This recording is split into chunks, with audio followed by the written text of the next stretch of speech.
1 year anniversary show.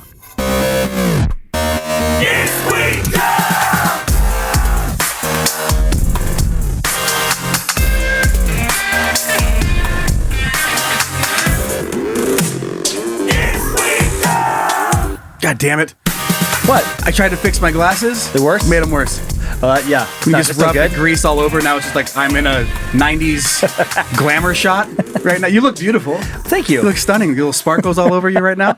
1 year. 1 year. Oh my God. If I had a party horn thing. 1 year of dumb. I don't have a party. I have this. Is this? To us.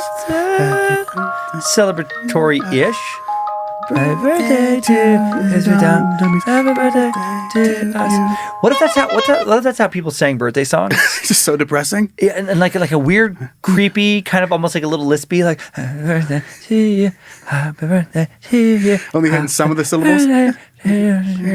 Happy birthday to you. Yay! Put you in such a weird mood for your birthday. Tradition. Yeah, guys, 1 year, and it's all thanks to the Dummies. And we'll talk more about that here in just a second. But the reason that this show even exists is because you guys support it. So thanks for making it happen. 1 year is crazy. When we kicked this thing off, I mean, we knew we were getting into something difficult. Because having 3 different shows, 4 if you count the Secret Suck. There's a lot going on. Yeah. So we would not be able to continue doing this if you guys didn't give a fuck about it. We appreciate it. And tomorrow, when this episode is my birthday. Happy birthday! They tomorrow. don't know, our listeners, but they just gave me a great birthday present. God, that's they so didn't nice even fuck they're doing it. So wow, that's great. They really came through. Wow, you guys thought of everything this year. You pulled all the stops for my birthday. So on top of us having our usual show that you guys know and love, we're also going to be hearing from both of our wives, Erin and Lindsay, shortly. They're sharing some stories of some dumb shit that we've done. I'm sure they had plenty to draw from. I'm sure they did. And like I mentioned a couple episodes back, we had them run them by us. We had to make sure that we didn't share them before. And some of them, or the 2 that she brings up, I totally forgot about. I forgot about mine too. And God, they're fucking stupid. They're so stupid. So I'm so excited to get into that.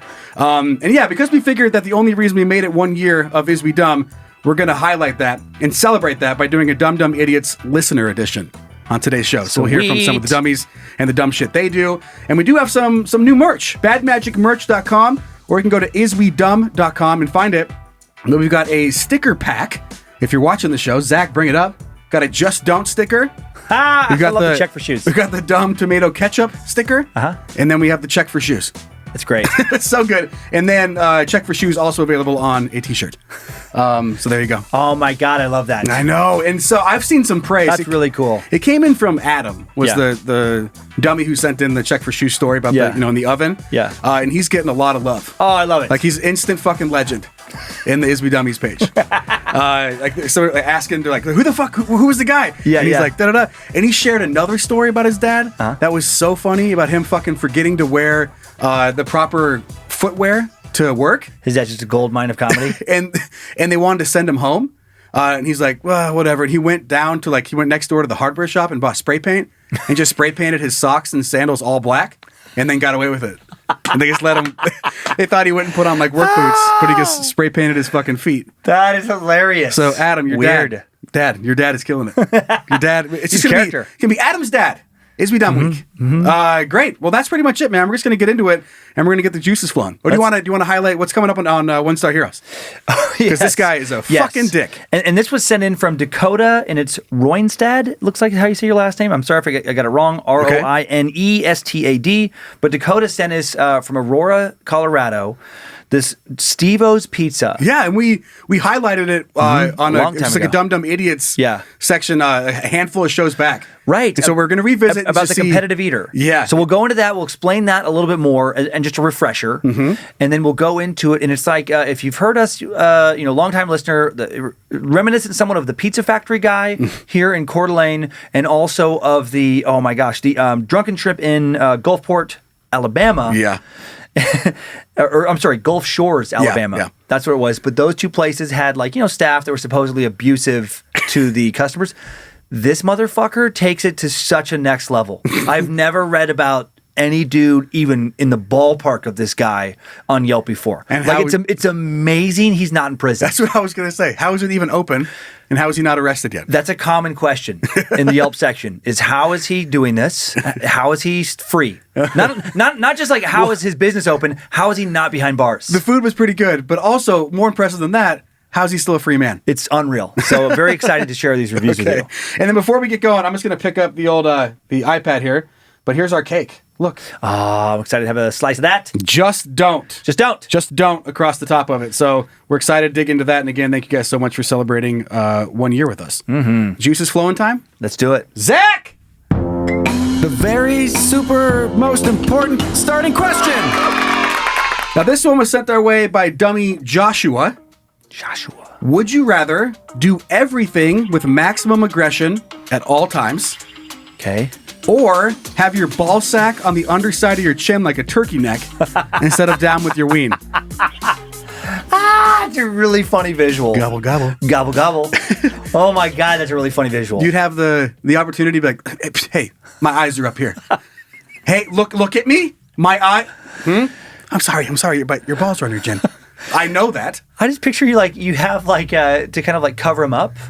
You just wrap them in it's like a little special bandana situation with a little tie off on the top. Uh-huh. So you have basically a little sack, like a little ball sack for your ball sack. It just covers it in fabric. You grow out the hair on your balls so long it just looks like a weird beard. Like you try to hide your nutsacks in a beard? Yeah, you have to grow out your beard hair and your ball hair and just merge the two. Yikes. And so people just don't know that you have a nutsack hiding in your fucking crazy mountain man beard. And when you whip your head around really fast, just your balls kind of sneak out of your beard for a second. People are like, what the fuck? and your friends that know, you're going out to the park. Yeah. Come on, Danny, show him. I don't. Come on. I told him about it. Show him. You part your beard, so your nuts are just hanging out. I picture putting little pants on them, a little tie, some sunglasses. Right. God, that's every time you turn visual. your head, I just yell your name, Dan, and you have to swing your head really fast and you watch your nuts swing around below your chin. And like, nothing. Oh, never mind. Go back. I forgot what I was going to say. Hey, Dan. You'd get some weird pervs kind of after you, just like a freaky fetish. Oh man, you'd get some people who just would not leave you alone. Just come on, just let me fucking suck your balls. Let me suck your chin balls, please. Let me suck your chin balls. I can kiss you and suck your chin balls at the same time. Just pull them up. You can suck on your own balls. What a life. I'll pay you $50,000 if I can jerk off watching you suck on your chin balls. Okay. All right. I mean, I do it for free, so I guess I'll do it for money. I guess it's out of curiosity. I was drunk the other night, so fine.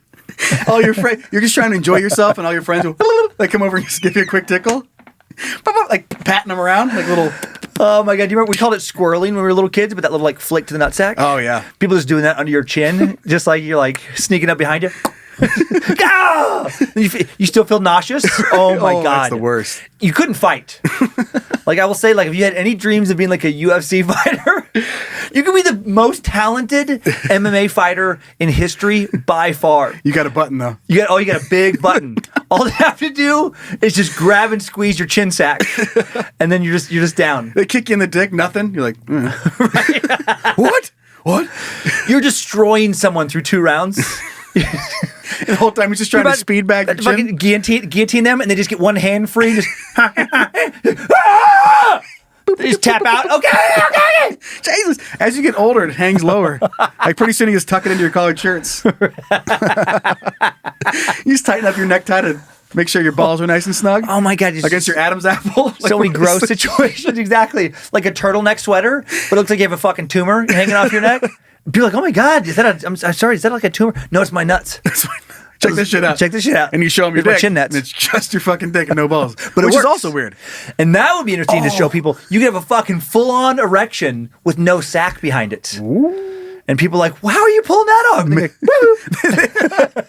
And you just part your beard. And you know how do you have a hard on but no nuts? Woo!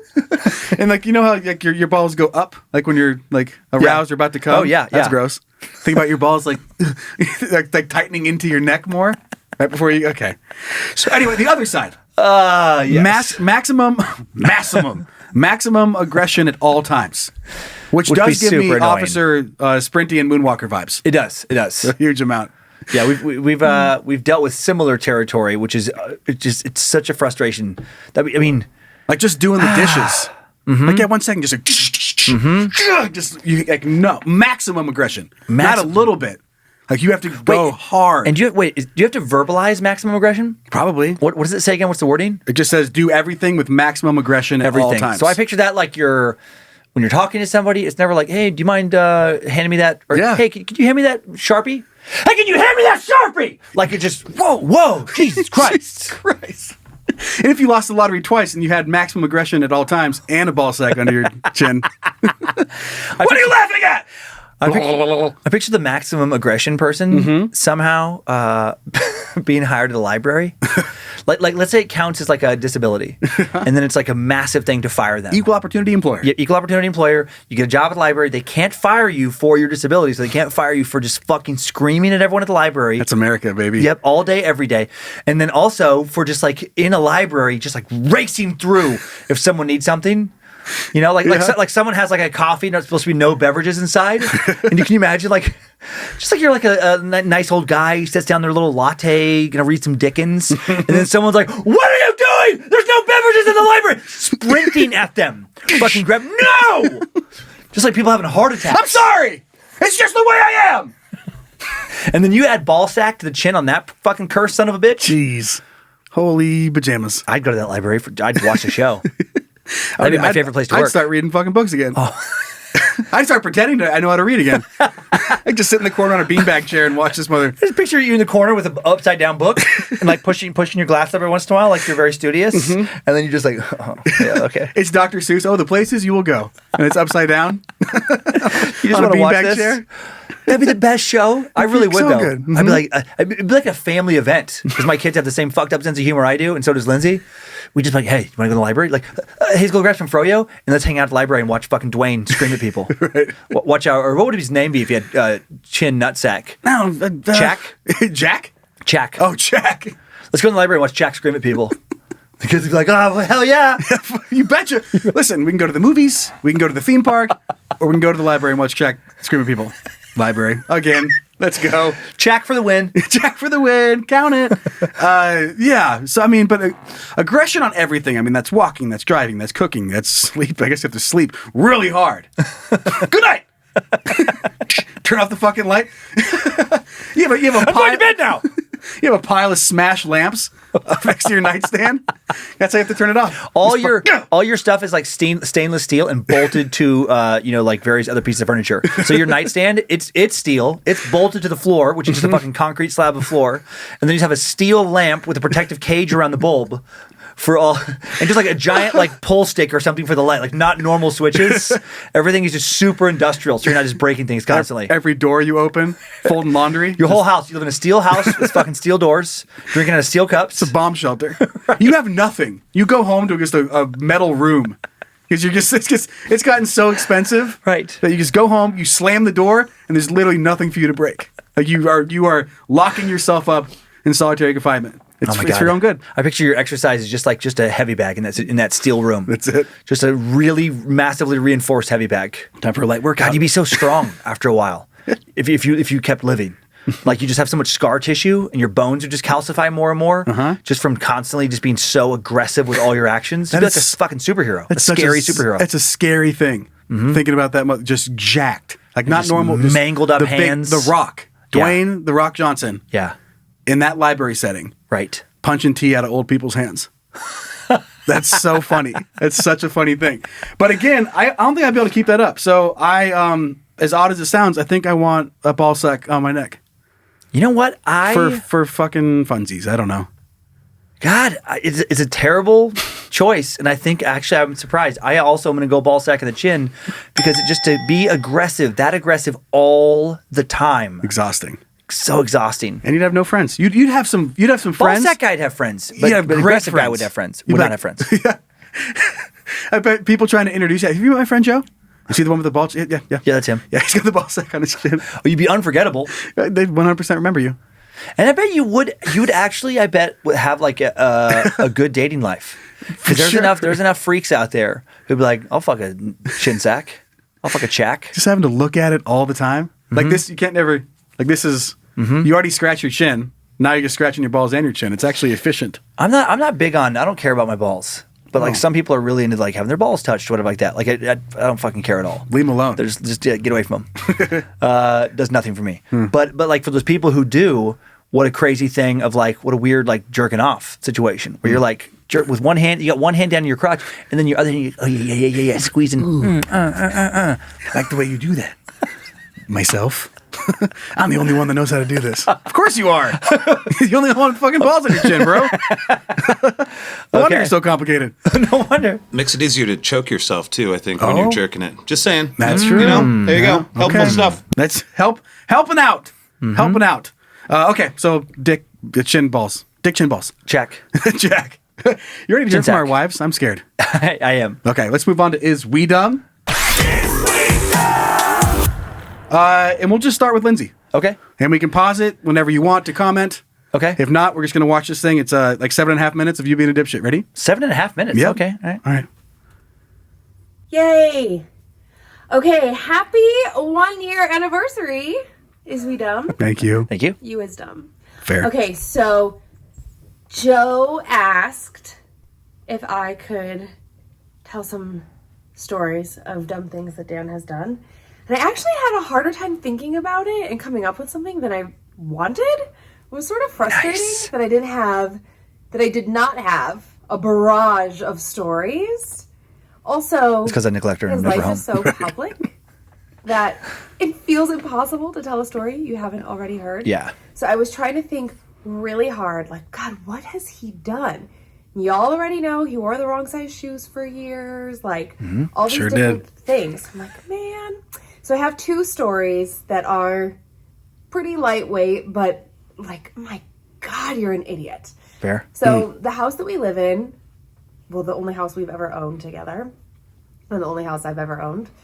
I talk about it like it's our 17th house, but the house that we live in Coeur d'Alene, we bought at a time when I was coming up here, but Dan had to stay in LA for work. And it was this really sort of choppy moving in experience. We had no money, but we had to buy some things. And one of the things that you have to buy when you move into a house and you don't have anything to bring with you is a washer and dryer. And after living in apartments for a decade, I was so excited. So excited. I picked out one that was nice, a little bit fancy, but obviously couldn't afford top of the line, but really nice. And it was like my dream to come home to this washer and dryer. She was very excited about Dan it. said, just go to Best Buy, figure it out, and just give me the info. I gave him the exact info. Make, model, color, all the things. He comes up to Coeur d'Alene. I guess we hadn't moved in yet because he came and then I came a few days later. I can't remember the Yes. specifics. That Is correct. that when I walked into our laundry room, and by laundry room, I mean this room that is It's a very small room. narrow and houses the washer, the dryer, and a furnace. It's not some fancy laundry room situation with like beautiful tile or anything crazy. I walk in there and there's about maybe a foot of space between the washer and dryer and the wall. Like obviously, right, there's two walls. It I butts up do to remember one thinking, wall like, and why then would you other want walls, this like, where you would washer dryer? stand It's in fucking front way of too big it, for this room. Open it and load it. I can't open it, but like 8 inches. I was like, how's she going to use And this? I'm looking at it and I'm thinking, something is not right. And Dan was so excited. He's like, oh my God, your washer and dryer came. It's so, this is going to be so great.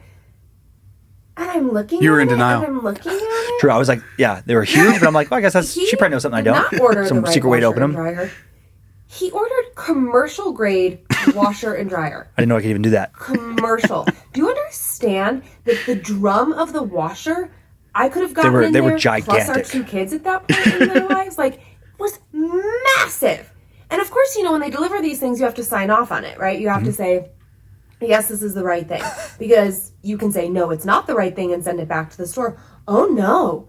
He accepted that washer and dryer like, yep, that's the right one. It never even occurred to me that I'd ordered the wrong one. I'm like, these are fucking gigantic. But, well, that's what she said. Anything she wants. She said, yeah, exactly. I'm like, well, I don't have to understand it. I mean, it seems a little bit big for my tastes. But if that's what she wants, that's what she wants. So I'm like, looks good. Like you're trying to put laundry in, you have to like fold it into a special just to fucking fit it through the tiny opening. Yeah, you literally couldn't open the door. Like you could, like she's not exaggerating. You could like crack it open about 6 inches, and you'd have to like kind of sneak close. And I'm like, I don't know how this is gonna work, but hey, you know, she told me to order it. Baby I gets ordered what baby wants. Baby gets what baby wants. Okay, Massive fucking washer and dryer, sure. you want a washer that's fucking bigger than the room it's supposed to go in? Okay, that's your choice. I love you. Of course you can have it.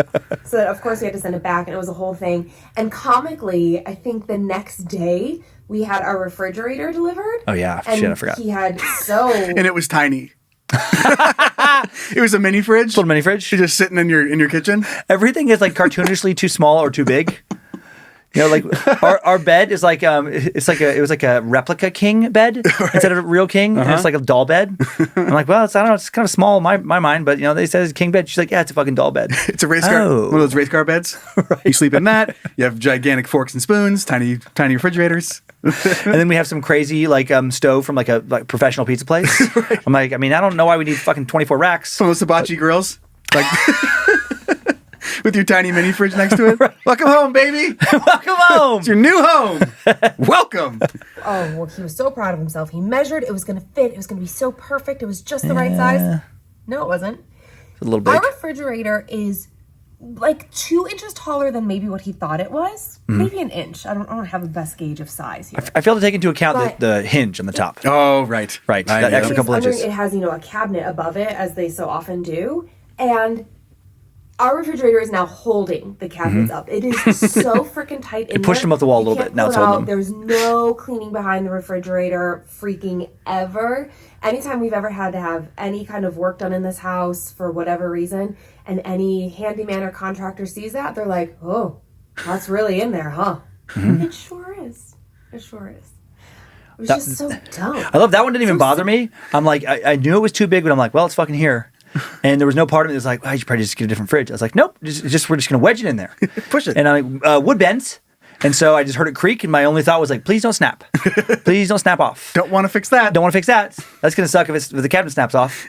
And then luckily it didn't. So I'm like, yep, perfect. Looks good to me. And it just mashed in there as it remains to this day. For what it's worth, I didn't notice. I've never Okay, noticed thanks. your fucking so. Yeah. No. So that's worth Oh something. my God! Right? If I was living by myself, that fridge would represent the best of everything that would be in my house. Like there would just be shit fucking crammed into places, and I'm like, well, it works. I'm not going to deal with taking it back. I picture it just didn't fit, and then you just never push the fridge in. It's always forever 3 feet out into the middle of the kitchen space. I can still use it. Whatever. Hey, just send it back. No, plug reaches the wall. just barely. Open it up. It's fucking cold in there, right? Well, there you go. You're welcome. So dumb. And then the other thing he did, so you guys know that we love New Orleans. It's one of our most favorite cities, not only in the States, but just in the world. So great. I don't know what this one is. Dan and I were obsessed with the idea of getting to New Orleans. And we were like, okay, spring break. That's a great time to go there. It'd be really fun to go with the kids. Yeah. We had never been. We were just obsessed with the idea of getting there. So, being the family activity planner, I had it all planned. Great, whole thing. The night before, you're doing the hustle, the runaround, but everything's fine. Next day, get up, and we had an early flight. Drive to the airport, and we're checking in, and Dan goes, Oh "Where's no. your driver's license?" And I really thought he was joking. He was not joking. That sucked. He could not find his driver's license anywhere. And somehow he only had an expired passport. Like he hadn't kept his passport up. And this is a man who travels every other week Forgot for about that. work. Like, Oops. how do you not have a backup plan, dude? The girl at the Delta counter knows him because he's there all the time. Hey, She's Dan. like, well, if you can get Hey, this, Dan. if you can get that. I mean, she's blew it. coming up You blew with it again, options. huh? We found out that, like, in Washington, you can just go online and find your driver's license somehow. I don't know. But he's like, I don't know what happened. So he's like, okay, well, I guess I'm going to drive back to Coeur d'Alene. So Kyler Monroe and I all fly to New Orleans without him. Yep. We I was so angry. get there. I mean, was the this is angriest like a drive weird home. travel Oh, day. I could see it. I was so angry at myself. And I Did had you no one punch to be- anything? Probably punch some stuff in my truck.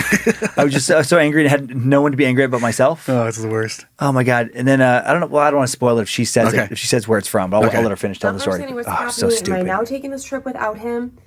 Long frickin' story short, he drives back home. He tears the car, or rather the truck, the house part, can't find it. And then we're retracing his steps, and I was like, man, where'd you go? The last place he went was the night before he had gone to Jimmy John's.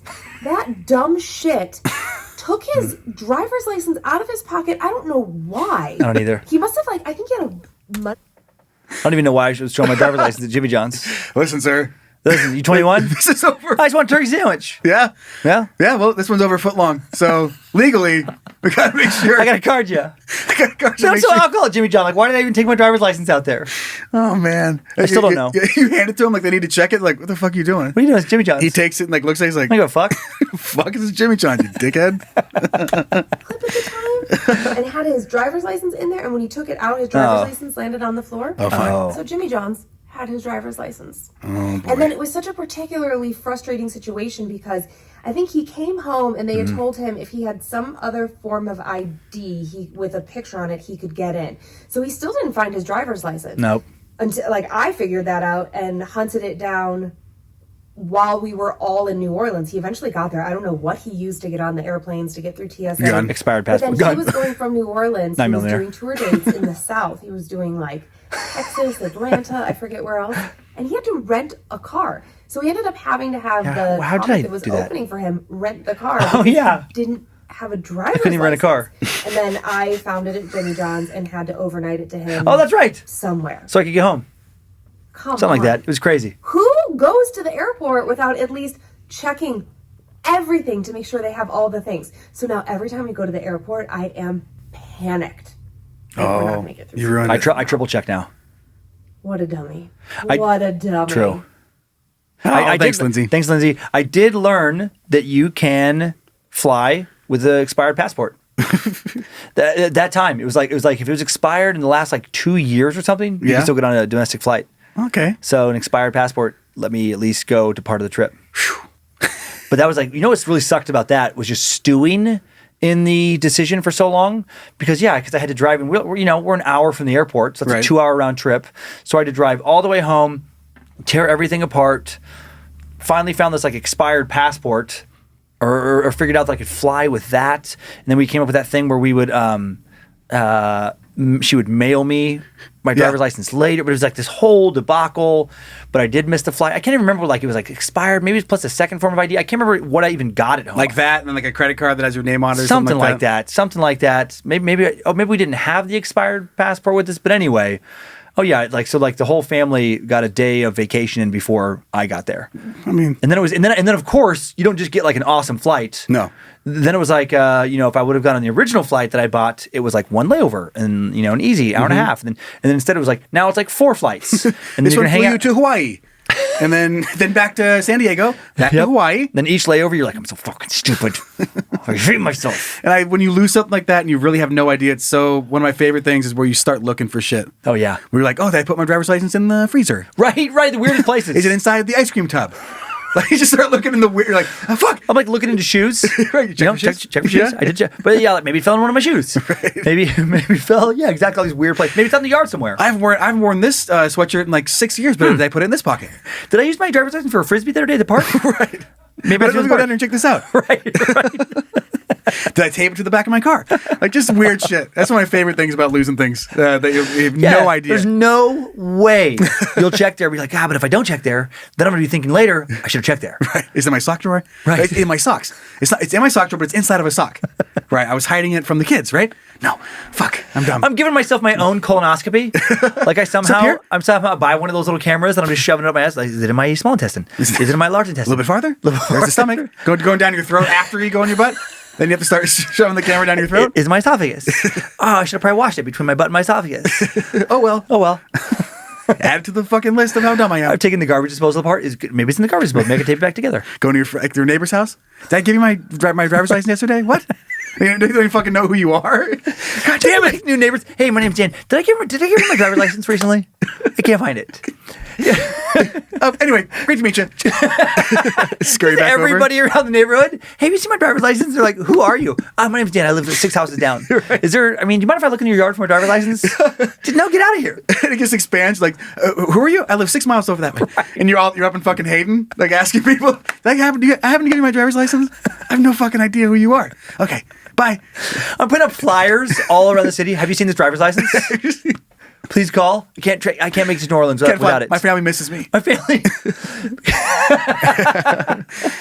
Okay, ready to hear what Aaron has to say? Yep. All right. Hey, Dummies. I'm Erin. I'm Joe's wife. And for the 1-year anniversary, I get to tell you guys a couple of dumb stories about Joe. Joe and I have been married 9 years, together for 15 years. So I have like a bazillion very dumb stories. Fair. So my favorite to start is when Joe and I first met. We met in a Buddhist class at the University of Idaho. Mm-hmm. And I used to bring Joe, like the first couple weeks we met, I would bring him coffee every day, make a couple little coffees in the morning, bring him coffee. And then couple weeks. I was just in it for free coffee. And then look at me now. That's so nice. I didn't know that part of your guys' story. That's pretty awesome. Uh-huh. Got the beautiful girl bringing you coffee. You're like, okay. And she fucking stalked me. She followed me home from class to see where I live so that she could come back and find me another time. That is awesome. That's cute. Awesome. I know. Great Buddhist class. Hey, why don't you don't bring me coffee tomorrow? I'll treat you to a coffee. And I was like, oh, that's so nice. So the next day, I picture like this crazy situation where she just had nothing but like the worst boyfriends on earth ever, and she's brought you coffee like 20 days in a row, and then finally like, I'll get you coffee tomorrow, and she's like, what? Like a tear comes down. Are you fucking kidding me? Are you serious? I got to open the door for her. All I did was open the door on the way out of the classroom. She goes, I'm gonna marry this guy. He's the nicest guy I've ever met. What do you do? You open the door? She's telling her family, like, no, he brought me coffee. And then someone's pointing out, yeah, but after you buy him coffee like 20 times in a row. For 20 weeks. Okay. So my turn to get the coffee. Okay, so it's your turn to get the coffee. When I show up, and it's like 10 minutes into class, like, okay, where did he go? And so eventually he like rushes in, he like sits next to me, and he's like, I'm so sorry. I think I messed this up. And I was like, okay. And he hands me like this 24-ounce coffee cup, and he's like, I don't actually even drink coffee, but I didn't know what to order you. And he had ordered like 2 shots of espresso, and then the entire thing was just filled with foam. Yeah, that's awesome. You don't know what coffee drinks are? I was like, espresso with espresso foam. Something. It was solid. It was 9 inches of just foam. Like they just vaporized. It's like the only time they ever made that drink. I thought that later. I was like, they're probably laughing at me. She's like, I bet. Fucking, you want what? I'll take your biggest cup. What do you get, a 32 ounce? And can you put 2 espresso shots in the bottom of it? And then just foam or whatever. Right. Just foam it. I like to. Can I have a foam it? Can I have a 32 ounce foam it? 2 shots? Venti foam it? What? Shit. And I remember she gave it to me. When she gave it to me, I was like, oh no. Because it was so light. Right? Nothing in it. I was like, what the fuck did I just get? What is this? Oh man. So I totally forgot about that. This next story is so bad and it's so funny to me. Okay. Ready? Okay. Dumb. My other favorite story is when I was pregnant with our youngest, Ezra. My due date, went to the doctor. They're like, oh, we don't think you're going to have the baby anytime soon. But that night I started kind of getting uncomfortable, and like our plan was for a friend of ours to come watch Pepper if we had to go to the hospital in the middle of the night until our family could get there.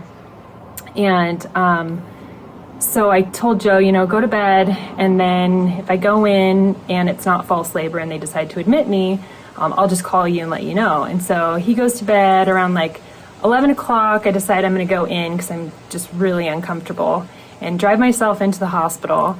And they decide to admit me, but they have no beds. So they put me in this like ward on a gurney with like all these other laboring women. And we're just like divided by sheets. And I'm like calling Joe, and he's not answering, no answer. It's like midnight, 1 o'clock.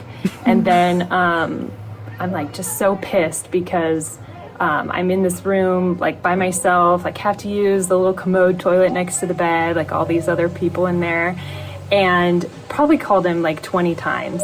And then by like 6 a.m., he finally shows up, and I guess what had happened was he kicked my side of the bed in the middle of the night to see if I was there, and had kicked the dog and just figured, yeah, kicked her. She's still there. Good, we're good. And just went back to sleep. And that is how he You had your phone almost off? missed the birth Yeah, of like I said, it on his silent. child. So I Hope you remember. enjoyed my Dumb Joe stories.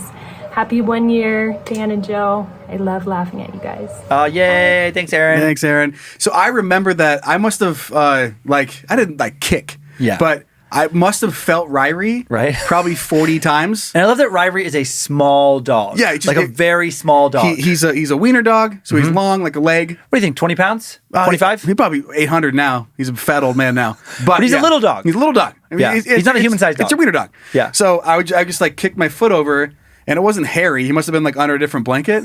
So I just kicked him, and he's like, and then I was like, oh, she's still here.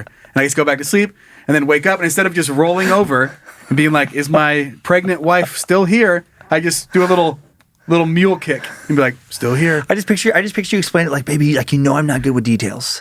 Like, I just kind of have like a rough I approximation thought of you things. said kick the dog, go back to sleep. I was picturing like you just can't. You're just not good with like. You just kind of get the gist of things, and you just like a body is like, well, there's a body there. Like it's a body, but you can't really discern without really doing some thorough investigation. A wiener dog that weighs 20 pounds compared to like a normal sized human being, and you're just like, I don't know. I just didn't have time to really examine. Like I just picture like There's a thing there. rather than like even kicking,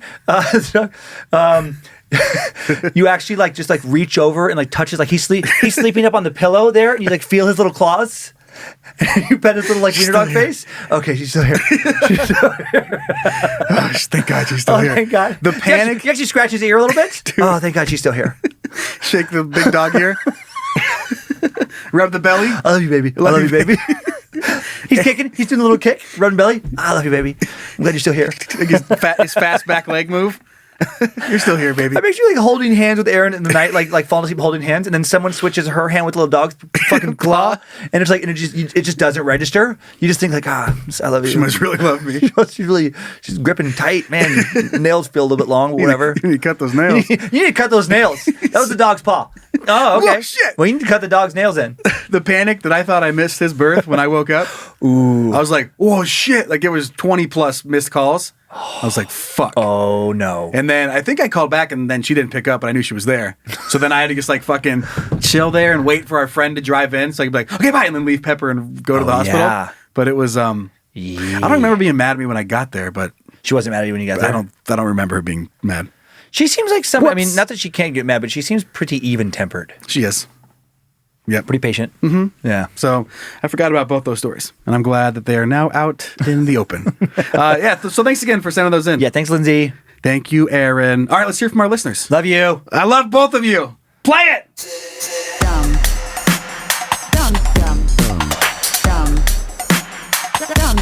Idiot. Alrighty, so here we go. We're going to hear from our listeners. First message. Okay. Go ahead. Oh, all I was going to say is I was just reflecting a little bit on like Lindsay's things to me, and it is so telling of my personality. Like when you, I'm just like, oh yeah, that is me. Just like thinking about like those kinds of mistakes. Where, and she blames it on my family. After meeting my mom's side of the family, everyone it's just like, it's good. It'll be fine. It's good enough. Like people just don't take things back in my family. It's taken me a long time in life to be like, hey, this isn't what I ordered or whatever. Sure. Like in my family, like you could give everyone in my family, like my mom's side, my mom, grandma, all the people, like completely not even fucking close to what they ordered. And they would just have like a moment of just like, huh. And then they would just go ahead and eat it. It's fine. It's fine. No, it's fine. Or it's like with health problems. Like I've watched my mom like fucking limp around like we think your leg is almost broken. Oh, it's fine. No, it's fine. It's fine. It's getting better. It's healing. And then I just think about that with like purchasing habits and everything. Like I will order something, it won't be what I want, and I'll just be like, fuck, it's here. I'll just use it. That's my fault. That's probably my fault. I mess it up somehow. So yeah, so those things there's a million of those examples, I'm sure. All right, so our first message is coming in from Dummies Shay. You are going to love this story, Dan. Hiya, Fred and Barney. Huge fan of the show and all things Bad Magic Productions. At this point, Dan can fart into a microphone once a week, and chances are I will tune in. Oh, well, that's nice. Just try it. I'll The try. fifth podcast. Can you imagine like We got time for that. Just a podcast just called Fart. And it's literally you just One tune in, fart. it's one fart. Different episodes vary in wetness and length. dryness. Every episode's varying length between like 2 seconds and like 11 seconds or so. That's a toot. That'd be a long toot, 11 seconds. It's a huge toot. I was trying to like gauge the math. I'm like, what's a really long toot? I think a 3-second toot's probably That's a long time, Yeah, too. 3 seconds. But 11, man. Okay, that's probably like close to 3 seconds. Okay. All right, so back to my story. Sorry, this is a long one, but hopefully worth it. And it is. So this occurred when I was a freshman in college. I'm going to make up names for everyone because it's most likely offend some people. Yeah. The college would host gatherings in the center quad of the dorms. Most of the gatherings were hosted for current stupid movements like Save the Turtles. Yeah, fuck the turtles. We already covered that on the show, didn't we? Fucking turtles. I won't be happy till they're all dead. One day, my friends and I got together while the gathering of today was happening outside of Kevin's dorm. It was midday when most students had classes or something. He thought it would be hilarious if we opened the windows and blared porn out of the speakers. So, of course, we all agreed. After we found some hardcore porn, we began to crack up, but the people below didn't seem to really notice, so we turned it up.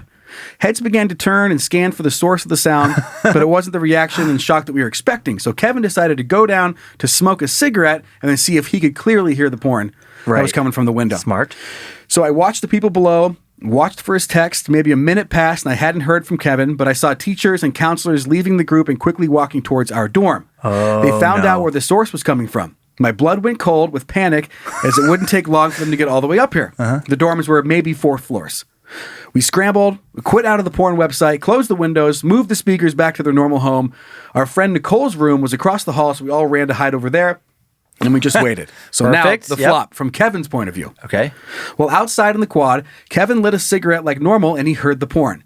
He determined the volume was loud enough, so he looked at what the gathering is for anyways. He wanted to figure it out. And it was for fucking victims of sexual violence. Oh, no! no! Oh, my God. What are the odds? Oh, my what God. What are the odds? Instantly hating himself, he rushes back upstairs to shut down the mission with the teachers trailing quickly behind him. He was imagining us sitting in the room, surrounding the screen and laughing at the subject triggering these poor people outside. The counselor was directly behind him as he opened the door to find out that no one was there. Instant relief flooded him, except the counselors behind him was like, why'd you rush up here?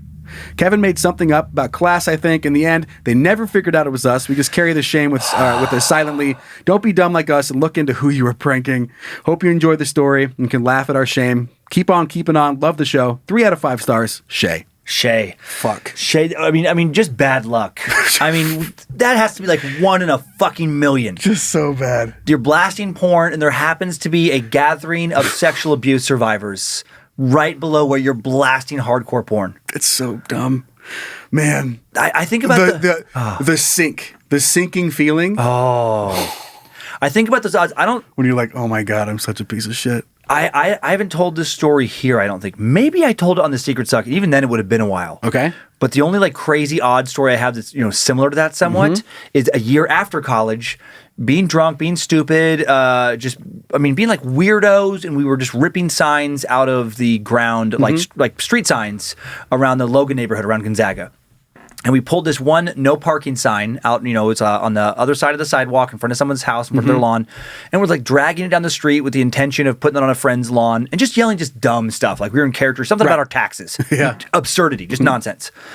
And police arrest us. We get caught because we were making such a ruckus. And it was like, disorderly conduct. I can't remember. Malicious mischief, city theft. There's a couple little charges. It says here you're dumb. You're stupid. $300. Felony stupid. But anyway, then the school got involved. Even though I was graduated, they wanted me to go to apologize.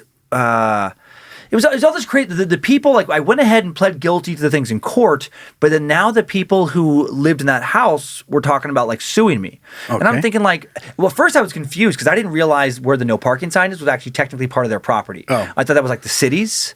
But, okay, but whatever. But they wanted me just to go and hear them out rather than being sued. So I go there. They were so furious because it was this fucking, so many tragedies had befallen this family that no parking sign played a part in. No. It was the mom was in some kind of special hospitalized care and needed, like, she couldn't walk very well, like this, like the grandma, basically, like 3 generations here.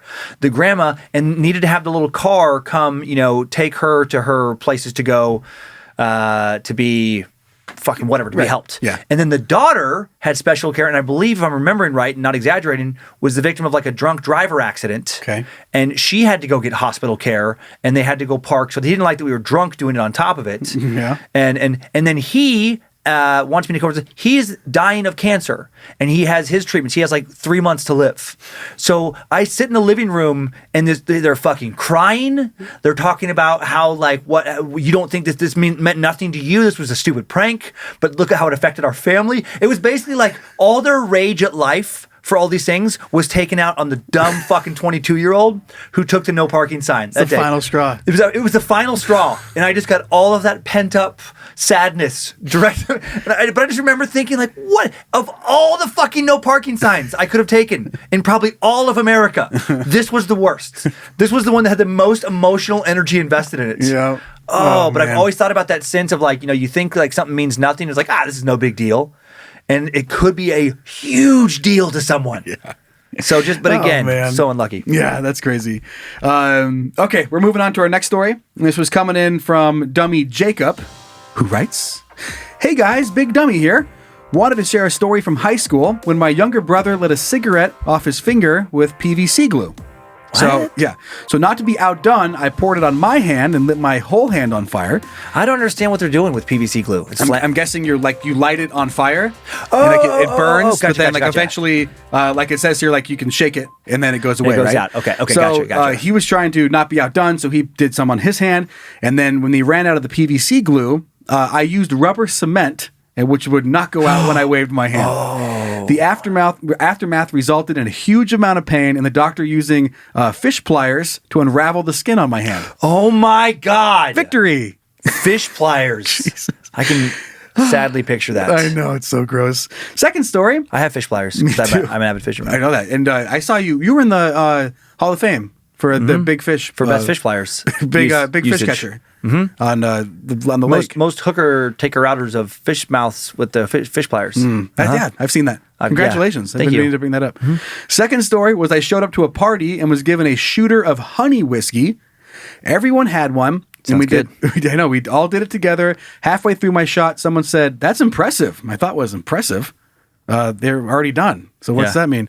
It wasn't until after I swallowed it, they told me that it was oil. Like motor oil. What? Don't worry. What? The bottle says don't induce vomiting, but your body didn't need told what to do. I felt terrible the rest of the night. Andy burp smelled like transmission. What? The next day I took a shit and it smelled like straight motor oil. Got a cool nickname out of it, which is Slick 50. Moral of the story is it's way easier to get drugged than I even thought possible. I'm a big dum-dum. Hope you enjoyed my adventures. Jacob Shields. That's real? Yeah? What? That can destroy you. Yeah. Who? What a funny joke. Yeah, I know exactly. What a funny joke! I can't believe I almost didn't murder him. Wow, you didn't die. Wow, you didn't die. That's crazy. Yay. Because I want to say with I know with like antifreeze, that'll just fucking eat through your insides. Right. Tastes good though. What? Dogs love it because it tastes like sugary things. Oh, Yeah. it really does. Yeah. And also, I've tried it, and it's kind of blueberry. It's very delicious. No, are you being serious? No, I'm not. Oh, Jesus Christ. Well, I was worried. I was picturing like Zach's stomach is so fortified From his so burritos? many fucking years of gas station food that he finds out that he can actually he's the only human on earth his system is equipped to digest antifreeze. Like it's fucking crazy. He's had 2 quarts of antifreeze, and he actually feels better than he does after a normal lunch. I've been training for it for years. He works down at the auto body shop, and he replaces and refills all their fluids in their car. Like, hey Zach, he just comes up, and just spits antifreeze and windshield fluid, like wiper fluid, motor oil. Just, thank you, Zach. Wipes his mouth, no problem. Goes in the back and drinks all the things he's going to need. Don't worry about it. Next, no problem here. Oh man, that's crazy. It's so crazy. Somebody was drunk, I'm guessing, when they set up that prank. bet. Watch this. Because they legitimately could have killed him. It's fucked up. But it does remind me of another high school story where we, they're our good friend. It was a group of girls, and they were our friends. But we decided, being a bunch of dickhead, we killed him. Okay. Just being, whatever, being goof around guys. We decided that we were going to sell them weed, but we were selling them just shit out of the spices drawer, like oregano, like some sort of other seasoning. It's like a real life Adam Sandler sketch. Yeah, and just poured them all in a plastic bag, and then sold it to them for like $20. Great. And then said that like they can't. You can smoke it here. So you can smoke it in the house. Yeah. Like you sure. So these 3 girls passed around this bowl of fucking kitchen spices and smoked them, and then just pretended to act like they were so fucked up. Placebo effect was strong. And we were all laughing like so hard, but they could stop. We were laughing at like how fucked up they were. Sure. But they all just played off of each other till all three were like falling down the stairs because they were so stoned. Oh my God. And it was so funny to us. I totally forgot about that. That is so funny. Just thinking about, oh my God, just picturing them like going down the stairs. Oh my My God, God. man, I'm so high. It's like, And we're like, oh yeah, I know you. It's pretty strong, isn't it? Fuck, bro. I love like falling down the stairs too. Like that's weed stuff. like that's a weed side effect. It's like, But this was like 8th, 9th grade, so you know. I love that. I would love it if one of them mixed up weed in their brain with coke. And they just start acting super hyper. Hey, man. Oh man, I've had so much weed. I am so hopped up on the weed. I just want to talk. I just want to talk all night on the weed. Oh my God. Oh my God. I'm so interested in what I'm talking about because of all the weed in my system. Jesus. Oh, my hand's shaking. Look, I'm vibrating because of all this weed. We start question it, then we start smoking it. Right. He's like, fuck, does this actually do something? Does oregano really just fucking And jack then you they up? trick us. They're like, you fucking idiots. Like, God damn it. Like, their way of getting us back was to pretend it was so good that we were like, fuck, did we just create something? We Right. smoked it, and they laughed at us. We're like, you guys are stupid. That would be awesome if, like, yeah, you get excited, flipped like, holy shit, we're gonna make so much money selling this special blend of oregano, rosemary, a little bit of pepper, like just like weird lawn clippings. It's the magic ratio. Okay, so we have one more story for Dumb Dumb Idiots Listener Edition. Okay. We're going to get into that right now. And this was sent in by Dummy Ryan. He says, hey, tit fuckers. Fine. I'm new to the Bad Magic Kingdom, but this is the real happiest place on earth. I like that. yay. Fuck you, Disney. Back in college, my girlfriend at the time and I went to a friend's house for a night of cards and drinking. We were too drunk to drive home, so we stayed the night in their spare bedroom with nothing but a few blankets on the floor. A night of probably the most fun sex I've had was instantly ended because this girl had a flat ass, yet she loved to be spanked. This will make sense coming up. Okay. So she's on top. I reach around to spank her, missed, and slap myself in the balls instead.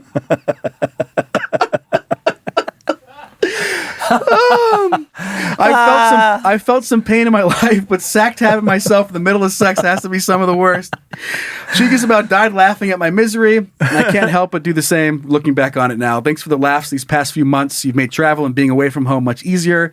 The former missionary, Ryan. Oh, Ryan, that is Slapping funny. that fucking balls. Slapping that ball ass.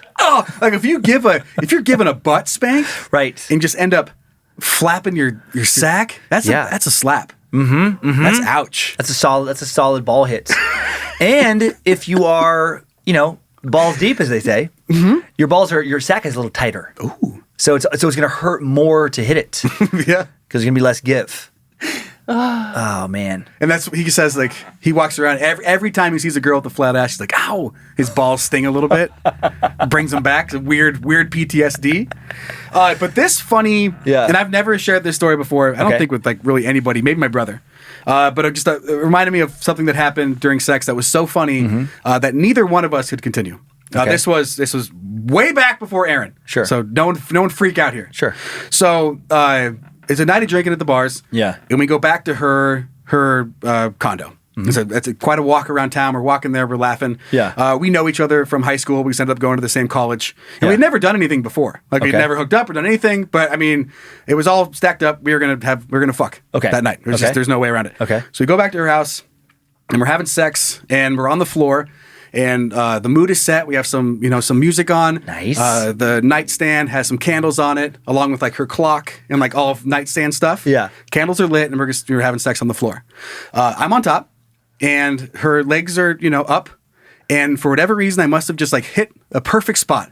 Right? Yeah. Where she went, and she like tensed up. Yeah. Like G-spot. Yeah. And her legs stiffened. Yeah. Which shot me into a fucking front naked cartwheel, like What? somersault over her. She shot me like up and over. I slam into the nightstand. The candles fall off, set the carpet on fire, Whoa. knock over all of her shit, break the nightstand, and I'm just laying against it fucking naked, laughing as hard as I possibly can. Oh my God. And then we're putting the fucking fire out while we're laughing. And then I just went home. Like, we just ended up laughing. The sex was over. They're probably only maybe 5 minutes in. Yeah. And I just got slingshotted like some knockoff Circus Olay stunt and just backflopped into the nightstand. That is, I have nothing like that. I have like had kills me. Weird. Just thinking about how funny that is. Like, I'm sure she still remembers Oh it. yeah, that's memorable. I've never seen her since, but I hope that every now and then she's like, oh, that was fucking stupid. I have sloppy drunken sex, like like falling off a Come bed, here. like crazy things like that. The only like the goofiest only time some ex-girlfriend a long time ago got mad at me was I fell asleep during sex. Classic. That was my like I was just like so tired, like a weekend of partying or whatever, and she was on top, and then I just remember just waking up, and she's like, "Are you serious?" I'm like, "What? She's like, "You fell asleep." Yep. But I don't have I've done that. I don't have any like acrobatic crazy. Nothing. I've had a scary one of like there was a condom, and then it was like a fucking David Copperfield trick. Then there wasn't. And it was like presto changeo, it's completely gone. And then We know where it is. probably inside. But then you're like, oh, was it on? Where's when my I finished? Oh God, Where is my glove? I've lost my glove. I've lost my glove. I believe it's in your uterus. Let me go get my fish pliers. Yikes! Yikes! Got to get it out. Oh, jeez. That's pretty much it. But thank you guys so much for sending in those stories. They always make me laugh. Yeah. I'm just amazed at how dumb everybody is all the time. So good. Okay, let's do it. I'm so Let's hear excited it from for this. Fuckface. Zach, play it. I get no respect in real life, always am upset, so I let them know I hate them on the internet, yeah. Steve-O! I'm so glad that so many people left reviews here and there's local news coverage because the reviews are so crazy on this one. Okay. That I honestly thought it was a smear campaign at first. And I'm like, there's no way this is true. Like a competing like Steve Ells? yeah, like down the road? people had like a vendetta out for him. People were mad and they're just like, let's slander this guy. Sure. But like, no, that is not the vibe I get at all. And again, Okay. this was sent in from Dakota Roinstad. Thank you so much. Okay, we're going to start off Steve-O's Pizza and Ribs. Yeah. And it is, it's not reviewed well overall. It's 202 reviews, only 2 out of 5 stars on Yelp. Open 24 hours. Some people do like them. Here's their website. They got a monster Volkswagen Bug. They got some kind of silly things that advertise their place. This gallery picture. They do like eating contests. Their stuff looks fine. I wanted to find a picture of Steve-O. But it's interesting. Now, none of their promo, or if you try and look them up online, there's nothing that's definitively Steve-O. Maybe if we became like friends on Facebook. Sure. I wanted to show a picture, but I think I knew who he was. Know who he is. But you want to be 100%? But I want to be 100%, so I don't want to like get in trouble for saying it's this other guy. Okay. So some people do like them. Before we get into the bad stuff. Ty R, Denver, 5 stars. This restaurant has some of the best service. The food is really good, always hot. They have the best tasting pizza.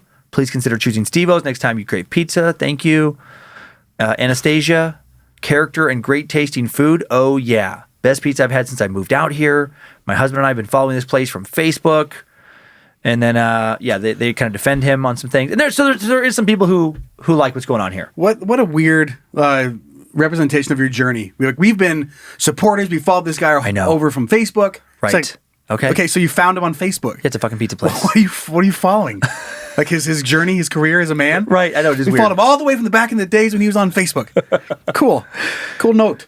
So here's where some of the bad stuff comes in. And this was the stuff that at first I'm like, there's no way.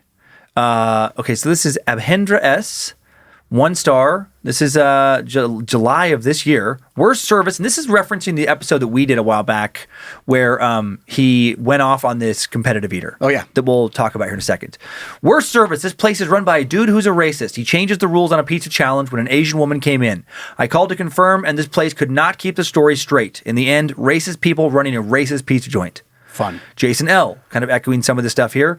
This place will never receive my business again. After the way they treated Raina Huang, this place will never get a dime from me. I used to think this place was such a nice family-oriented establishment, but after hearing the remarks made to Raina, I don't think I could ever support such disrespectful establishments again. How pathetic that a 28-inch pizza on $100 could make someone respond so cruelly. And we'll explain what he's talking about there. Right.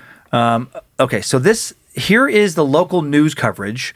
Now, this is from Denver 7, the denverchannel.com. The Denver. The Denver. And this is from May 31st, earlier this year, and we'll just listen to this quick coverage. A YouTube star known for taking on food challenges had her eyes set on the menu at an Aurora pizza place. When the owner refused to serve her, her fans were outraged. Denver 7's Addie Guajardo spoke with the competitive eater and sat down with restaurant staff as well. Steve-O's Pizza and Ribs. Hello? It's home to the OMG 28-inch Pizza Challenge. And the winner takes home $100. I'm a YouTuber, and what I do is kind of like my own man versus food. I'm here for a spaghetti challenge. So this is Raina. I'm going to be taking out 6 pounds of spaghetti. Raina Huwang calls herself a competitive Okay, shoot. eater. 5, 4, 3, 2, 1. And an influencer. All right, and we are done. Wow. I like to go to different cities and try out the different food challenges. On Sunday, she set her eyes on Steve-O's Pizza joint in Aurora. What she didn't expect was the owner's reaction. He called me a dirty lie straight to my face. Like, He got beeped out there, but she's saying dirty line whore. Just, and that is Which echoed. which I understand. That is, those kind of comments will be, or, you know, It's a theme? Yeah, it's a theme. It's a theme. it's like, why do you think I'm here to scam people? Like, I've never had a restaurant experience this bad. The owner accused Raina of being a professional eater. Which, who cares? Didn't allow her to tackle the pizza challenge, even though the business does not have rules or regulations inside or online Exactly. that disqualifies anyone from the contest. And I'm like, I'm not a professional eater because I'm not part of the professional eating league, and I don't compete in like the Nathan's hot dog. Raina was kicked off the property. Of course. Bye-bye. Stephanie Weand, the owner's daughter, works at the family business. And Yeah, says and the owner's name is Steve Weand, if anybody wants to look this guy up. she witnessed the confrontation. I think that it could have been handled better. She says the phone has been going off the hook since Raina's video gained traction. People calling us racist, even though there was no racist things mentioned ever. She's also experiencing online bullying. I've had people comment on my own TikTok videos, harassing me. A lot of people were calling me Lar. She feels bad about Raina's encounter with her father. All Okay. I want to say is that So she apologizes here and just goes on, but Steve never comes on the news cast, which I thought was interesting. Like his poor daughter, he makes her like be the spokesperson, and then she's getting online bullied. This guy is such a fucking psychopath. Okay. So here we go with the 1 stars. So this racist treatment towards Raina, calling her like a dirty whore, is not an isolated incident. Has nothing to do with Raina, who seems like a very nice person, by the way, and it's just who he is. Where did why? 1 star. This is from March. He threatened to kill me simply because I said his food is shitty. Why is he still open? Oh, this is nothing. Two angles on this though. Right. Okay, first of all, don't threaten to kill somebody. Right. Like one of your customers. Yeah, don't threaten to kill them. But if she or the author just went in your food is shitty. I'll fucking kill you. Right. Have a good day. Like you both deserve something in that case. Okay, yeah. Like you still walk up like, your food's shitty. Right. Well, fuck you too. Okay, fair. But don't come back with like, well, I'm gonna kill you. Right. Maybe took it a little too far with Right, the like, threat of murder. I'm sorry, you didn't like it.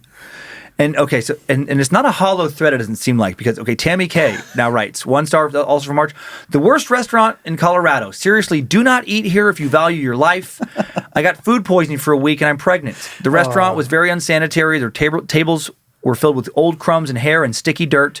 The owner, not to mention, was also unhelpful, very unhelpful, and disrespectfully rude, walking around with a gun on his hip and an attitude up the ass. He also charged me extra for sauce. 0 stars if Yelp only allowed it. Shut this place down. Okay, we just hint at the gun here. This comes back up in a lot of reviews. Jason M, 1 star from March as well. If I could leave 0 stars, I would. Owner is rude as hell and racist. My uncle was trying to order pizza. He has broken English, but likes to practice. The owner told him he needs to go back to Mexico or learn the language. He then began to belittle my uncle. When I got on the phone with him, he said he wanted to fight me. He said he would give me a free pizza if I was man enough to show up. So I ordered for pickup. Told him we just wanted a pizza. When I showed up, owner had 3 of his goons outside, all carrying revolvers. The owner himself said he would shoot me if I didn't tip. Threatening customers is not a great way to run a business. 3 people, cool. 40 people, useful. Right. People are like, that's pretty funny. That's cool. That's cool.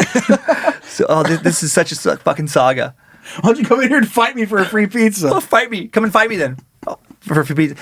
Alyssa W. This is from January. 1 star. I think the owner was high on drugs or intoxicated. He was extremely rude to me, and when you don't tip, even when you come in to pick up your own pizza, he will sound off a loud purge siren and proceed to tell you, here's a tip for you. Super uncomfortable experience. I've had better pizza at Chuck E. Cheese and would definitely not recommend this place to anyone or their families. This comes up in numerous reviews. This siren? This purge siren. Like, bwah, bwah, and then just like belittles them in front of the other customers. Well, Next one, Janice G, 1 star. If I could leave no stars, I would. Tonight, my roommate, who works for Postmates, came home in fear, thinking she was going to lose her life over a pizza for someone else tonight. The owner called my roommate a liar in her order and asked her to go back out to her car and grab her Postmates bag. Because as she goes back out, he continued to call her a liar, cussing at her, saying he'll never give her $10, or he'll give her $10 if she's telling the truth about the order. Out of frustration from all the harassment, my friend decides to cancel the order. He decides to throw a fit, starts cussing at her. My friend just leaves. He blew his huge loud horn, decides to chase her out to her car at night. He flashes his gun on his hip at her. My friend is struggling to get her key in the car door, thinking this man is going to shoot her. This kind of behavior is very disappointing. Threatening someone's life over a pizza is uncalled for. Reading all these other reviews with similar gun stories is shocking. How is this place open? And there is so many stories like this, where he's running out into the parking lot, screaming at people, calling them names, fucking telling them he's going to shoot them, showing them his gun. It's fucking unreal. It's like it's like a Hollywood attraction. It's right. Like this is something that I would expect like around Halloween. Right. Like and you're chased out of a haunted house. Right.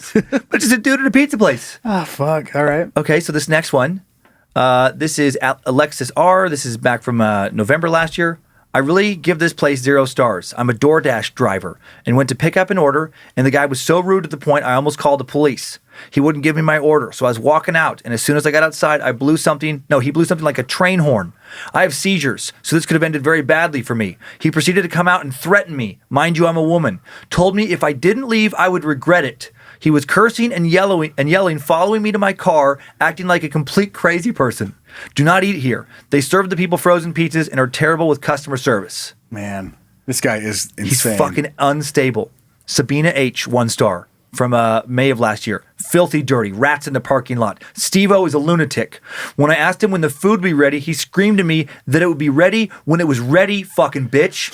So don't go to the crazy place, and you don't want to support this crazy asshole. But there's lots of little ones of people just asking like, hey, where's my food? And him being like, shut the fuck up. Right. Or fuck you, bitch. Fuck you, whore. Like, it's insane. The things he's just yelling at customers. God. Abraham A, 1 star. I just called to make an order and needed help and assistance with the menu and got cussed out by the guy taking my order. Then he called me back and told me don't ever fucking call them without knowing what I wanted to fucking order.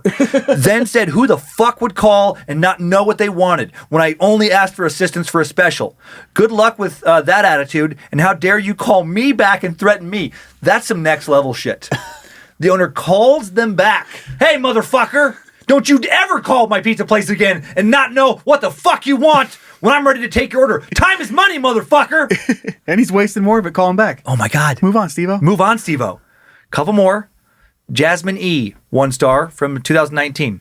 I walked into this place. There was no one in there. The guy behind the counter had a wife beater on with a pistol on his hip. He asked for an order of ribs. He said they were out. Thank God he did. Or I asked for an order of ribs. They were out. Thank God he did. I felt like I was going to get murdered and stuck in the freezer. One of the weirdest experiences ever. And then last one, Addie S.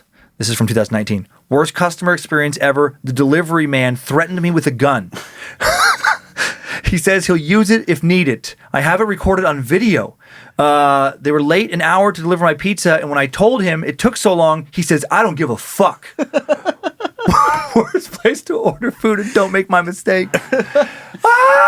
You know how we've talked about holy shit, like the Dick's restaurant, where you show up and they're purposely mean to you. Right. I do like the idea of expanding that to delivery too, where you're showing up to people's houses and being fucking assholes and just to being them. assholes to them. Like knocking on their door, open it up, like here's your fucking pizza, and like just throw it in the door.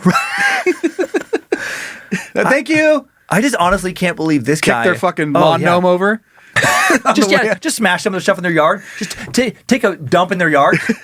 Yeah, I'll bring it in a second when I'm done shitting in your yard. Fuck you. You're like, okay, I guess. That's what you paid for. That's what we paid for. It's part of the experience. Funny experience. Oh my God, what's happening, Daddy? No, this is all part of it. Oh my, some kids asking, oh my God, what's happening, Daddy? As like the kid's fucking grandpa is being curbed on the fucking sidewalk by the pizza delivery daughter. Just keep quiet. It's all part of the experience. Just take it all in. Take it all in. It's expensive. The grandpa's like, I didn't sign up for this. Shut the fuck up and kiss the curb. Like shoving chicken wings in his mouth and shit. Eat him, Grandpa! Eat him, motherfucker! They killed Grandpa. I know. It's a VIP experience. I paid extra. I didn't exactly know what I was getting in for. They didn't say they were going to kill him. But I guess. Fuck, Steve-O. But Steve-O, it's like, I legitimately can't believe this guy's not in prison. I would say, I would. And there's many more reviews like this. Call to action. If you live in the area, go there. But if you go there and you die, that's on you. But I'd like to hear about it. But if you live, report back. Please. And let us know, is this guy that fucking insane? Is this really happening? And I'm sure he's not like that all the time. Well, it just sounds like this guy has a real short fuse and might legitimately be mentally ill.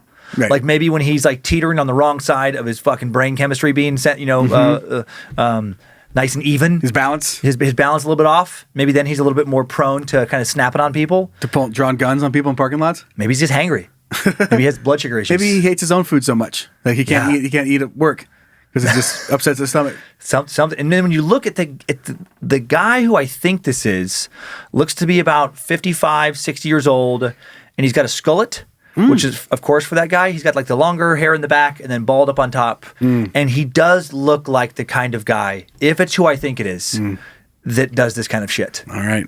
Well, but wow, investigative journalism. Shit. If you're in the area, let us know. Dumb@iswedumb.com. I just picture like from Time Suck, like the serial killers we've gone over. I just picture walking into a pizza place. And it's like a serial killer not trying to hide the fact that they're a serial killer. Is just a dude working behind the counter. Just like fucking blood on their shirt. Oh, yeah. Got Like, what's his fucking Alaska? They had the bakery? Oh, yeah. Robert Hansen. Yeah. Just like not even, but like not trying to hide their other life. He would kill somebody and then he'd just leave them in the corner. Just like sawing a head off of a body. Did you get the bakery? Hey, hold on. Wings are in the oven. They'll be ready soon. Whoa. We're going to go elsewhere. I wouldn't if you want to fucking live. And then they just put a gun out. Purge horn. You got 30 seconds to get out of the area before you're dead. Have a good day. Oh, my God. All right, but that was fun. I love knowing that guy out there. It just makes me a little on edge. I can't believe they're still open. That's what I want to know. I want to know if someone needs to go there. If there's like weird retaliation. Is it this bad? Because if it is, how the fuck is he open? So I'd like to. There's just so many reviews. I know it's hard to discount it, but over several years. Yeah. Well, clearly, every once in a while, this guy just becomes unhinged. And I find it interesting too on their website. A lot of the photos of it's like family business is not of a dude who's older, like an older guy. So it's like he just seems like. Yeah, like it's like a family. Maybe the rest of the family is okay, and then just dad is a fucking psychopath who happens. Because you think about that with like serial killers and different psychopaths. Like many of them have jobs. Right. They're like I can't even think of a single one of. Well, I can literally think of like one, like Henry Lee Lucas. This guy at the top of my head that really didn't work much, like a drifter. But the overwhelming majority of them have like stable jobs, and I just never put them in like a customer service, like running a pizza place, like small business owner. Man. Okay, well that was terrible. Okay. But I have some good news. Okay. Zach, fuck yeah. Sliver of hope.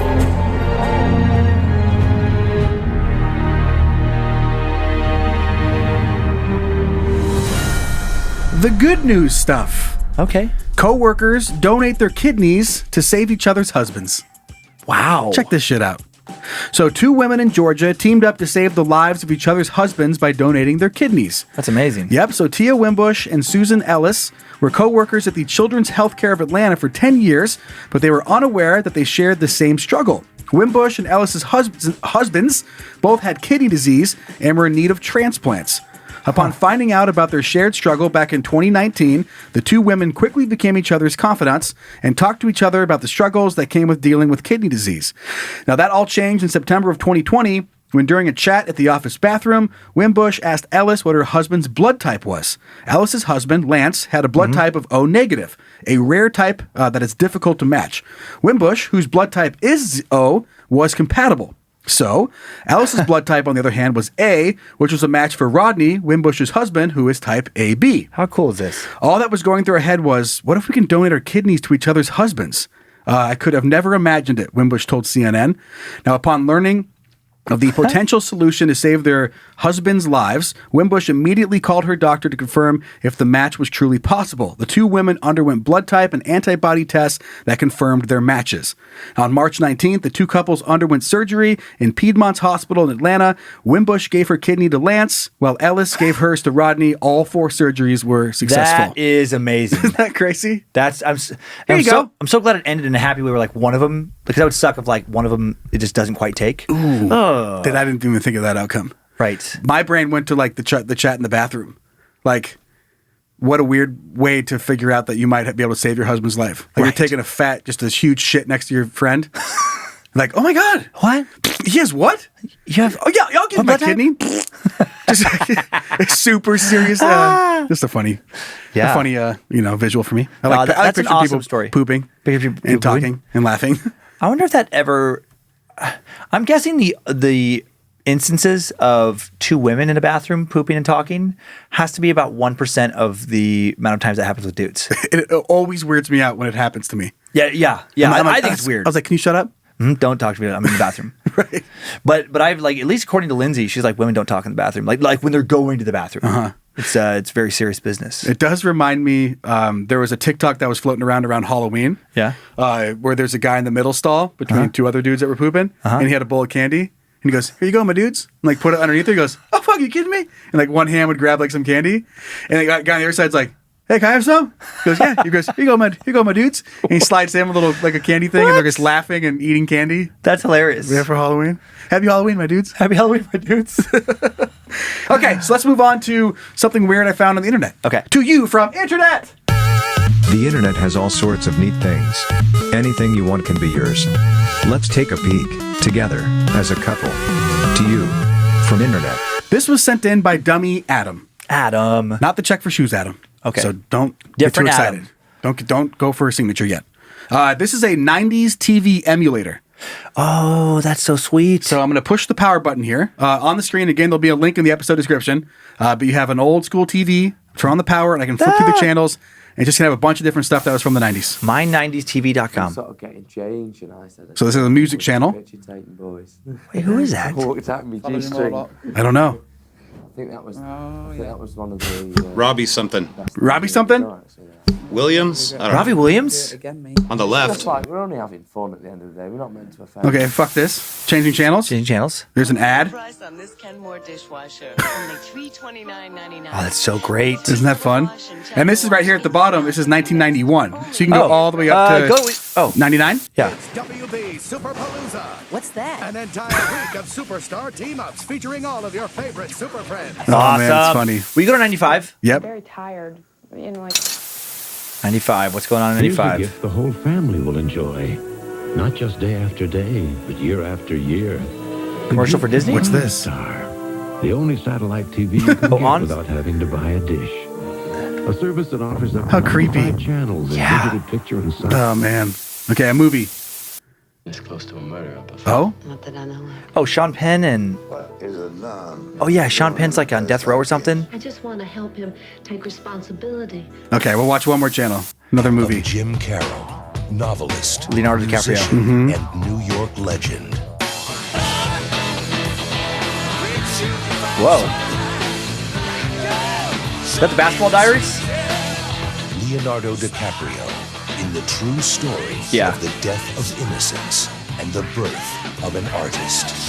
The Basketball Diaries. Will you go to music just one more time, just before we leave? I just want to see what video's on there now. Okay, I'll try. Come on. I don't know if it's going to go. It's going to be that same dude? Let's go. I'll have to flip until I see a movie. I thought you could click on the actual individual ones. I tried. Is this Alanis Morissette? Mm-hmm. Okay. So anyway, all right. I got lost in this for a long time. Oh, yeah, this is so cool. Isn't that fun? It's great. So again, I mean, if you just want to, you don't want to click on the link, it's my90stv.com. What a great little whiff of nostalgia there. I know. It's a fun journey. So fun. Getting close to the end of the show, but we're going to hear from a dummy. And then we're going to have some cake when we're done.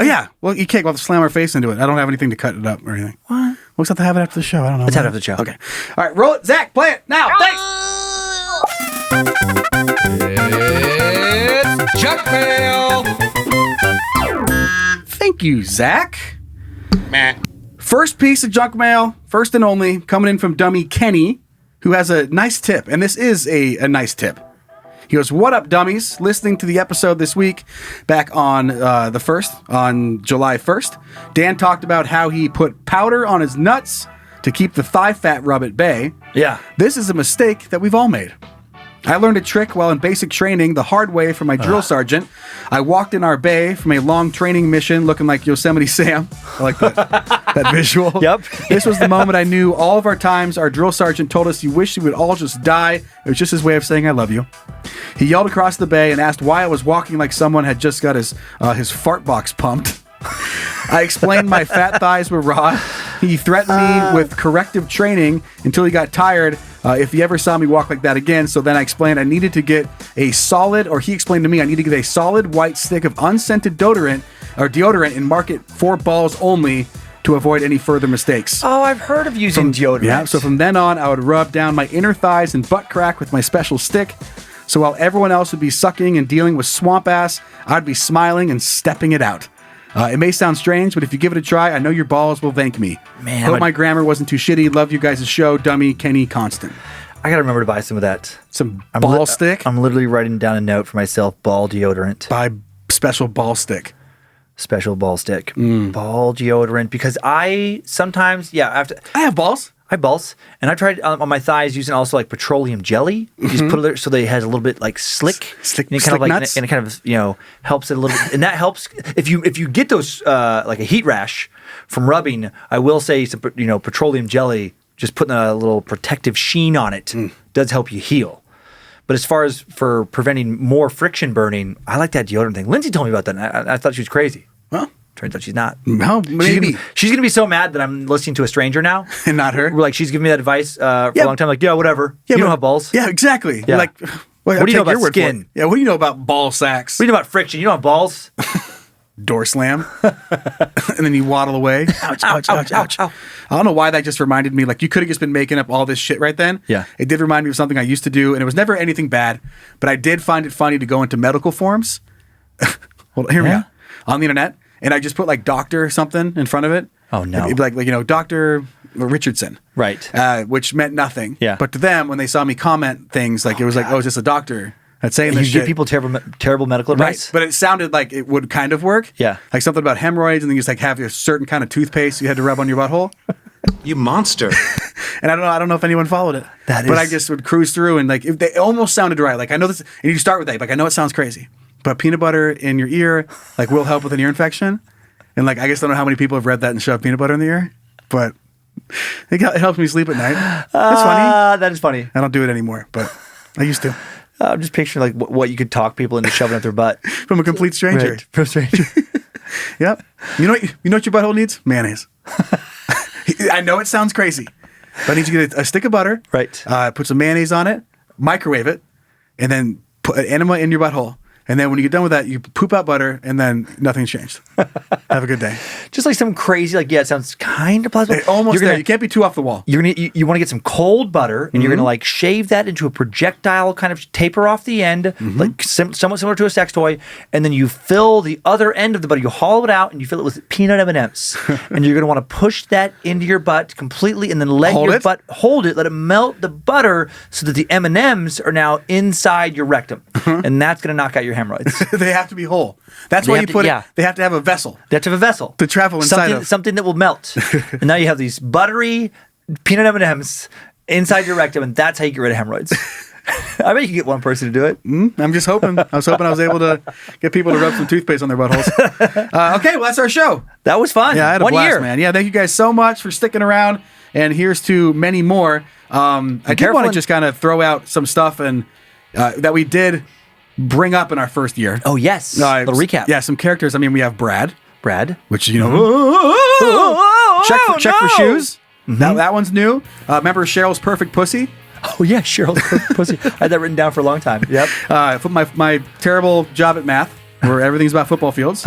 Fred and Barney. Of course, that came out of this first trip around the sun. The Fugitive podcast. Yes. Yep. You're doing sponsor reads out on the run. I'm scared. And I'm tired and I'm hungry, but at least I have at least a mattress to lay down. Yeah. Have a good night's sleep. Jed Talks. Yep. Jed Talks. Jed Talks is a good one. Jerry $5. Jerry $5. Yes. Just Don't. Just Don't. There it is. Laid Back Todd. Laid Back Todd. Where he doesn't, everything's cool with him. He just loves you. Was it? We never, one that I wanted to take off but never did was Tomatoes Potatoes. Tomatoes Potatoes. Right. Never really stuck. It can still come back. I mean, we have ketchup now. We have ketchup? So that's fucking Tomato Potatoes. Shoes? Check for shoes right there. Pita Pit. I still love it when I see those comments of people writing, am I fucking bothering you? Sorry about that. And of course, remember we named our skeleton mascot Stoopy. Mm-hmm. So Stoopy got named in the first trip around the sun. And there's been tons of memorable things, but these are just some of the recurring jokes that we talk about and we see you guys talk about on the Facebook page. Yeah. So thanks for Karen. Yeah, it's amazing. All right, now we'll say bye. Now we'll say bye, and we'll go eat some cake. What kind of cake is it? I don't know. No. Probably good kind. Good kind. I think it's got chocolate and vanilla. Boom. I might have fucked it. And I don't. It'll be good. I'm terrible. I haven't ordered a cake in fucking decades. Oh man, that's why you're thinner than me. Nope. All right, so thanks to Zach Flannery, producing and directing. Good job, buddy. Thanks. Happy birthday-versary, Thanks, Stoopy. man. You too. Thanks to Zach Cohen, helping out with some of the custom music beds for the show. Logan Keith, thank you to you as well. All the merch you pumped out throughout the year. That's great. And we do have that new sticker pack and the Check for Shoes shirt that's in there right now at badmagicmerch.com and also at iswedumb.com. And if you want to follow us on socials for whatever reason, Instagram and Facebook, just search for us, Is We Dumb, and that private Facebook group that we're talking about, with all the comments and you guys talking about the things that we do, just search for Is We Dummies. YouTube channel is Bad Magic Productions, and if you want to send in content like we did for the majority of the show today, dumb at iswedumb.com, and any general questions, info at iswedumb.com. I'm going to try to make you laugh. Let's do it. All right, let's wrap it up with a dad joke. Hey, you want to hear a joke? Wow, meet dad joke. I have a question for you. Okay. What's grandma's pussy taste like? This is a dad joke? Well, it depends. It's aggressive. I don't know. What does it taste like? Well, it depends. Okay. Dummy Josh. Okay. Motherfucking Josh. Josh. The rare grandma pussy joke. The rare grandma pussy joke.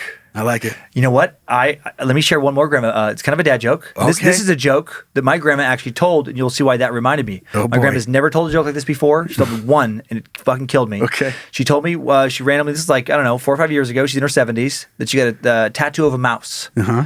And she's like, I got a tattoo of a mouse on my hip. And I was like, what? And she kind of like lifted her pants just slightly down. She's like, huh. And she's like, it must be on the other hip. And I'm like, what is going on? And she like lifts down her other hip a little bit. And I'm like, where is it? And she goes, huh, I guess my pussy ate it. God damn it, Grandma. I almost fell on the floor. Mine went the other. I was like, I guess we ran back in the hole. Is where I thought the mouse was going. Anyway, either way, the mouse is gone. Either way, the mouse is gone. Thank you guys. Thank you guys. We'll see you next week. Bye.